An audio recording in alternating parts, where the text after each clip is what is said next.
Bonjour. Les conséquences économiques et judiciaires des manifestations violentes du début juin occupent les journaux reçus mercredi à l'agence de presse sénégalaise. Les pertes subies par les entreprises et les arrestations menées à la suite des violentes manifestations survenues du 1er au 3 juin sont largement mises en exergue. Le Conseil national du patronat a exprimé hier toute sa colère à la suite des saccages, pillages et destructions de biens dont ont été victimes les entrepreneurs. Ce sont des centaines de milliards de francs CFA qui sont partis en fumée lors de ces violences survenues entre le 1er et le 3 juin, rapporte ainsi le quotidien L'Info. L'entreprise sénégalaise dans le désarroi, titre Walf Quotidien, à la suite de la conférence de presse donnée mardi par le Conseil national du patronat. 14 agences de banque saccagées lors des manifestations ont subi chacune une perte sèche de quelques 150 millions de francs CFA,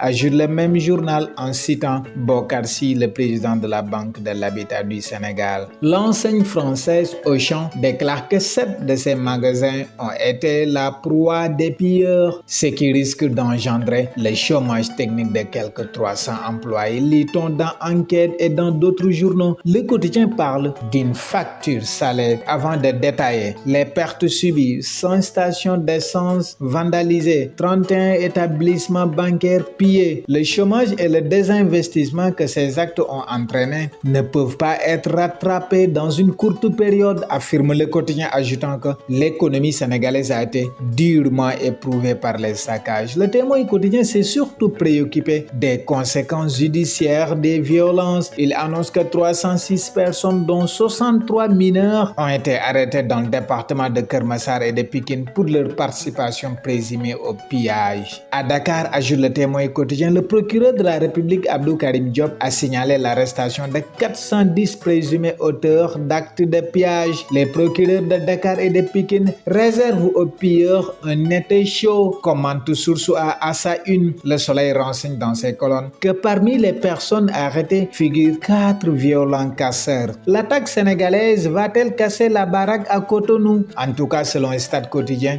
du lourd attend le Bénin ce samedi à Cotonou. Chez eux, les Guépards feront face à une attaque sénégalaise qui a marqué 80 buts lors de la saison 2022-2023. Pour ce match comptant pour la 5e journée des éliminatoires de la prochaine Coupe d'Afrique des Nations de football, le Soleil note que le mot d'ordre est la gagne. Dans le quotidien national, le capitaine Koulibaly déclare que le Sénégal veut s'imposer pour démontrer qu'il est la meilleure équipe du continent et l'une des meilleures au monde.